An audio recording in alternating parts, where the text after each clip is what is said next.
So today we're continuing our series, Breathing Room. And the concept of the series is for us to take a moment, to take some time, to look at the pace of our lives, to see what's going on there, and if there are some adjustments that we may need to make in order that we can find some breathing room. I want to remind you the definition from which I'm working. Breathing room is the space between our current pace and our limits. Every one of us has limits. They differ for each one of us, but every one of us has a limit to which we can push ourselves before things go south in a big hurry. If our life gets too full, if our finances get too stressful, if things start to unwind in a way that starts to press us, we can get pressed up against our limits and start to experience the consequences of that.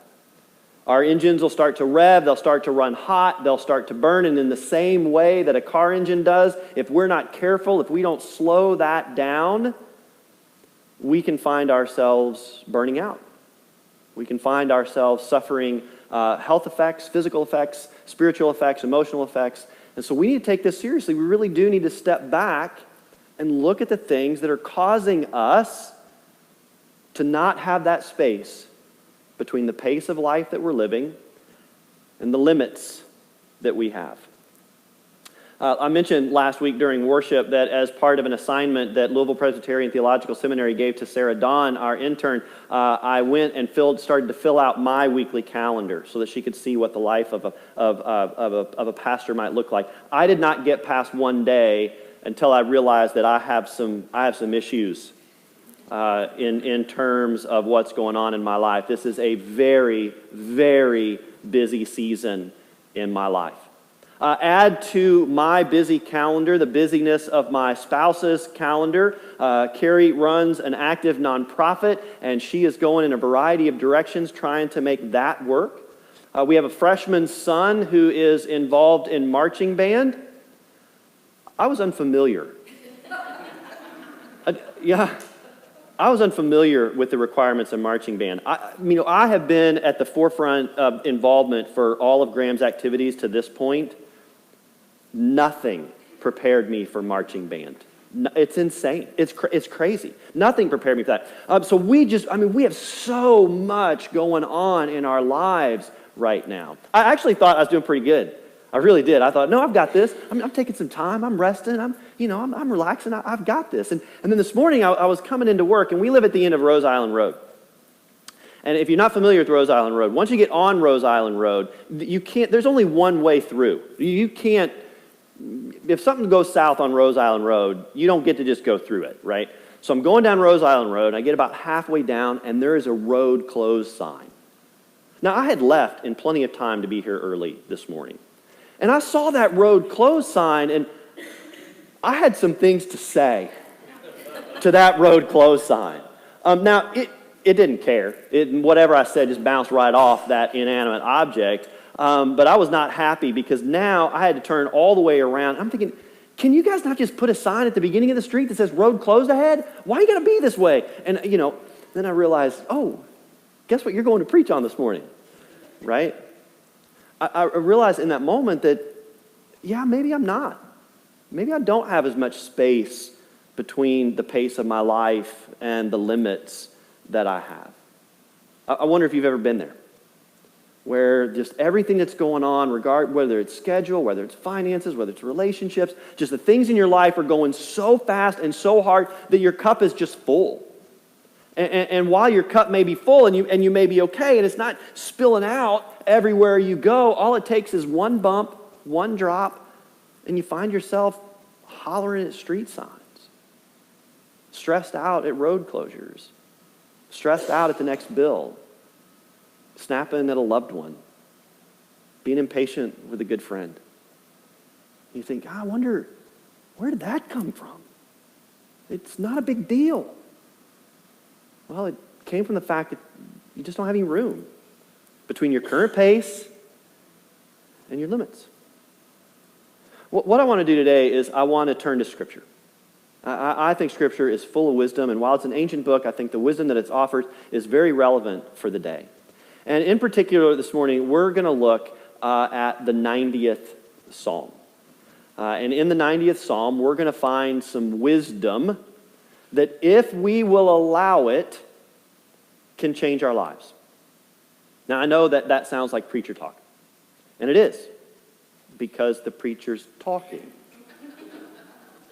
But it's also really true. I mean, we're going to hear, this is attributed to Moses. It's considered to be a prayer of Moses. So it's Moses talking to God.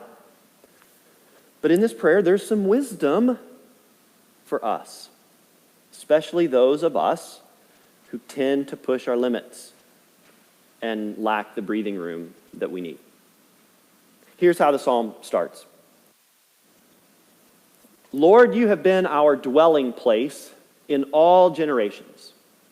Before the mountains were brought forth, or ever you had formed the earth and the world, from everlasting to everlasting, you are God. For me, just right off the bat, this is beautiful language for me. I find it to be majestic and hope-filled. I love this idea of God as our dwelling place, a place where we can turn to for comfort and security and refuge and strength. And God is all of those things. And according to the psalm, God is eternal, from everlasting to everlasting. And God's been around a long, long time. And throughout that everlasting time period, God has been there, and God is still there. And God's there for us, if we'll turn to God as a dwelling place. It continues. You turn us back to dust and say, turn back, you mortals. Now, while God is everlasting, we are mortal. God's everlasting nature goes as far back as we can imagine and as far forward as we can imagine, but our experience of life on earth is limited. We are mortal. We aren't like God, whether we like it or not. And at the end of our life, we turn back to dust. The psalm continues by building on this image of time and goes on to explain a little bit about what time looks like from the divine perspective. For 1,000 years in your sight are like yesterday when it is past, or like a watch in the night. What the psalmist is saying here, what Moses is saying here in the psalm, is that if you're an eternal being, if you've been around forever this way and forever this way, your scope of time and your experience of time and your understanding of time is very different than how we experience time. Because we are around in mortal life for such a short period of time compared to God's existence. Time is different for us. But for God, 1,000 years is like yesterday in our sight. And this isn't meant to be read literally. It's meant to give us a conceptual understanding of the vastness of how God has been in time and experiences time. And just to make a point, the psalmist tells us that 1,000 years for God is like a watch in the night. This is specifically referring to a shepherd's watch at night, which is typically 2 to 3 hours in the ancient world. So not only is 1,000 years to God like yesterday to us, more specifically, it's like a couple hours in the middle of the night watching sheep on a hillside. Building on this theme, you sweep them, humans, away. They are like a dream, like grass that is renewed in the morning. In the morning, it flourishes and is renewed. In the evening, it fades and withers.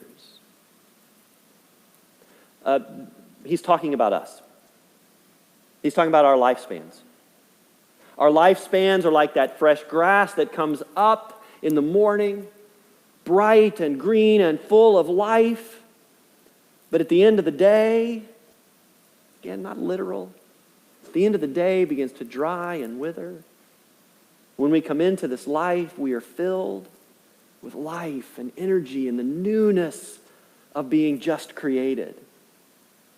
But at the sunset of our life, we've faded. Mortality has started to take its toll.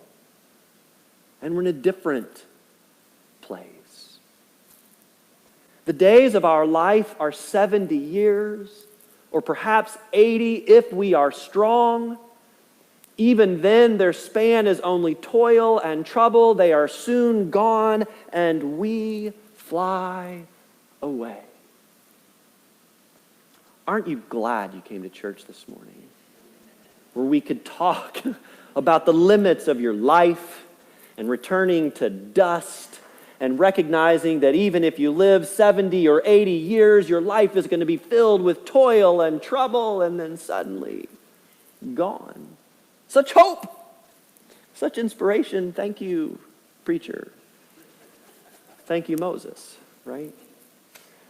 This is an important setup because what's going to happen now is given that, it's setting a stage. It's reminding us of where we are, what the reality is, and while we may not like to think about it, we need to pay attention about these things. We need to understand what's going on and we need to know where we are because it's there that we find wisdom. And that's what is pointed to next.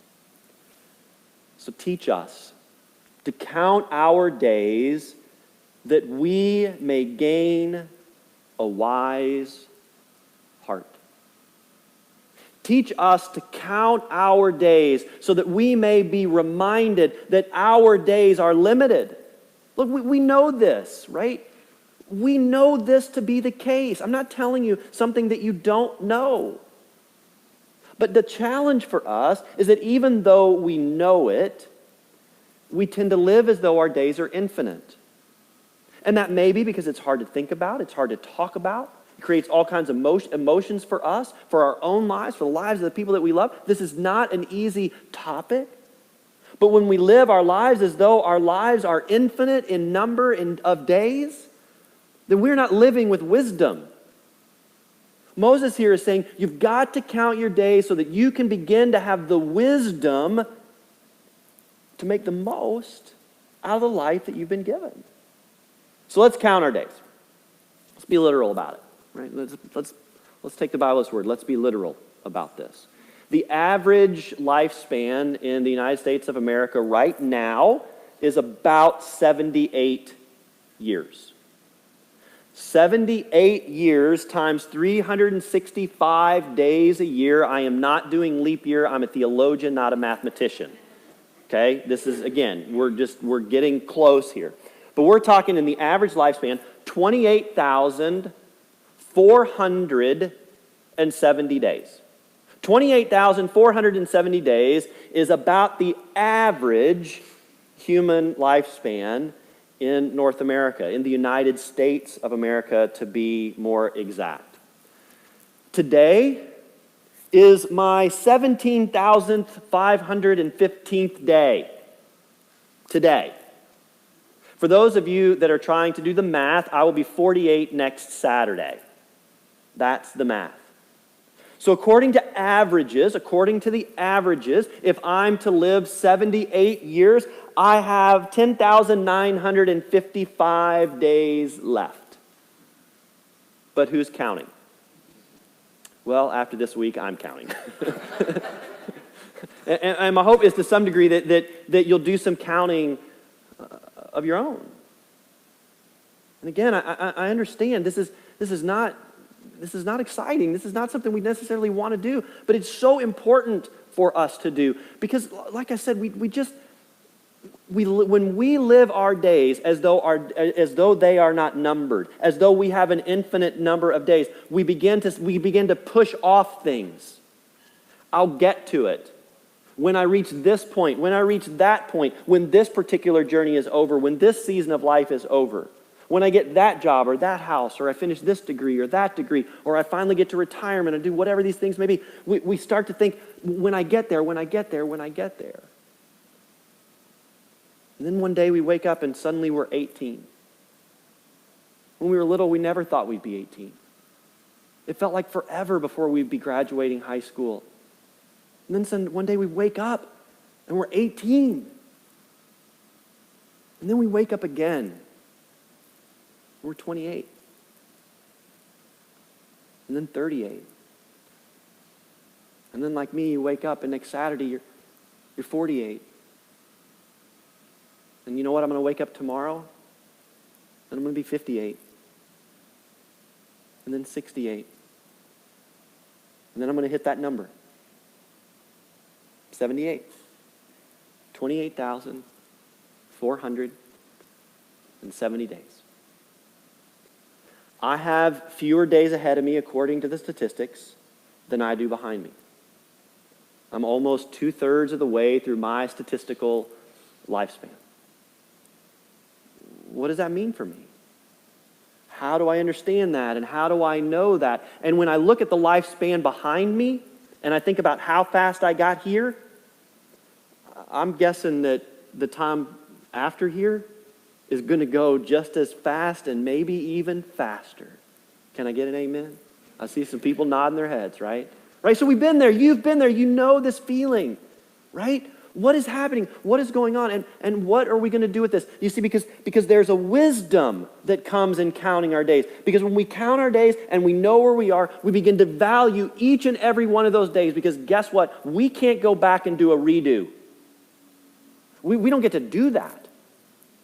And so if we're not careful, if we take for granted the number of days that we have, the next thing you know, we wake up and we're at the end of our numbered days, and we haven't gotten around to all those things that we thought we'd get around to one day.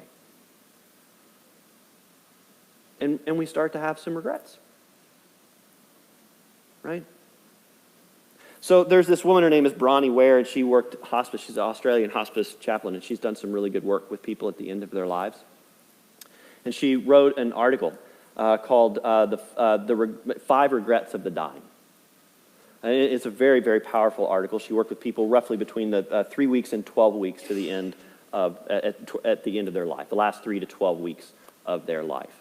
There are 5 of those top regrets, and I'm not going to talk about all of them this morning. I'm only going to talk about the last 2. But already on today's sermon website, I have linked the article. And I really encourage you to go and read this article.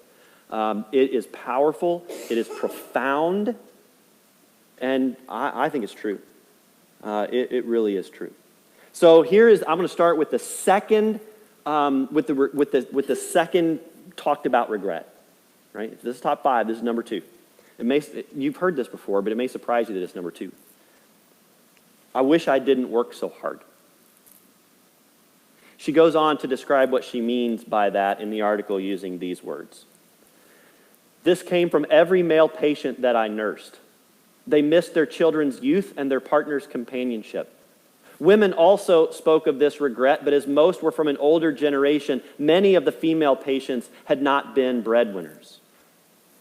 All of the men I nursed deeply regretted spending so much of their lives on the treadmill of a work existence. And I want to tweak this insight just a little bit.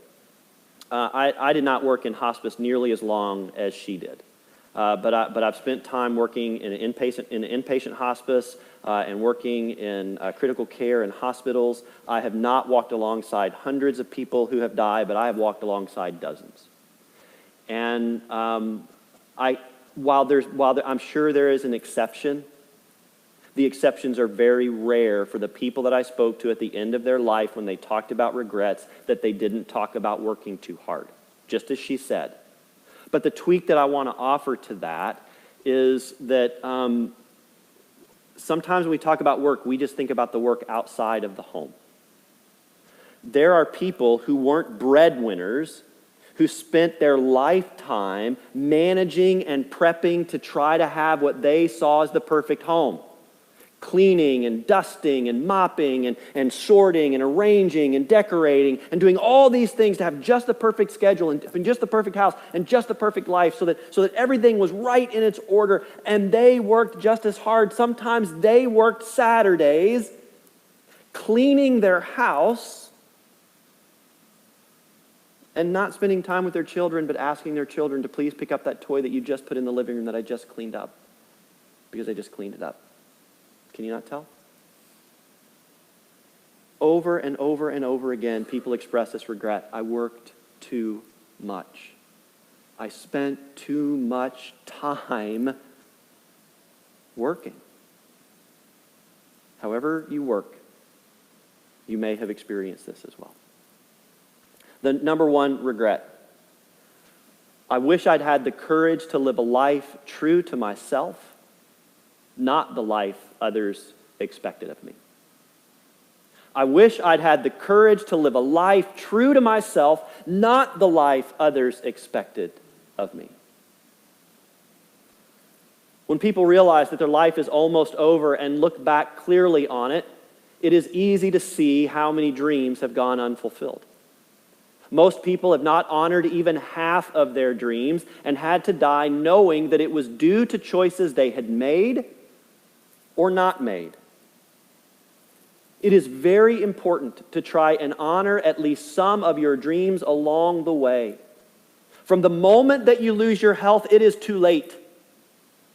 Health brings a freedom very few realize until they no longer have it. Now, friends, I don't care where you are in the number of your days. I don't care how many dreams you've left unfulfilled because you haven't lived the life that you wished you might have lived, that you haven't honored the dreams that you've had and carried. I don't care where you are in your life in that. You still, as long as you have breath and relative health, you may have to adjust them a little bit. But you've got days to dream. You can live into some of those things. You can choose to make that happen. And I get it. I mean, the older we get, our bodies change. I am not at 48 what I was at 28, and I find myself now taking ibuprofen preemptively. Right? I'm like, oh, tomorrow morning's going to hurt. Right? This happens. But it doesn't mean that we're done. Because we're not done. You're not done. I get it. For all of us, there's probably some dreams that feel like they've been left behind. There's probably some decisions that we made or didn't make that we'd like to go back and change because they weren't true to our authentic selves and we feel like we've missed something and lost something. But you can still claim that. It is not too late to dream. To minimize your regrets as much as possible when your days come to their end. This is why this conversation is so important, right? Because if we're ever going to do that, guess when we do these things? We do these things when we have breathing room. Because if we don't have space between the pace at which we're living and our limit, we have no room to do the things we're talking about that we won't have regrets when our days are done. Our time is limited. That means I need to limit what I do with my time. It's our choice, to a certain degree. I mean, I get it. There are things we have to do. I understand that. I'm not suggesting that we shouldn't ever have to work and that we don't have to do those things. And all. I understand that. But do you have to work that hard? Do you really have to work that hard? Your time is limited. That means you need to limit what you do with your time. You need to turn some things down so that you can turn some other things up. You need to learn to count your days. Because your days are valuable. And before you know it, you wake up and there's far too many of them in the rearview mirror. And a lot fewer of them out the front view. What does that mean? When we find the right kind of breathing room and the right kind of space, and we make the right kind of priorities, I'm not saying at the end of our life we won't have some regrets, but maybe we won't have as many. So maybe it'll be better. Now, as I was thinking about this, I think it's interesting that this is a lesson, this is a place of wisdom that we get from Moses. Do you remember why Moses came into the world and what his mission was for God? It was to free the Israelites from their bondage of slavery. Because there they were, being held in bondage by an oppressive government, and their lives weren't their own. They toiled, they worked from morning until night, and through the night, their lives were not in their control at all. And at the end of their lives, many of them did not get to experience the fullness of life at all because they were held in slavery and lived according to someone else's will. So Moses goes in, and Moses frees them, and they journey to the promised land where they find this dwelling place with God.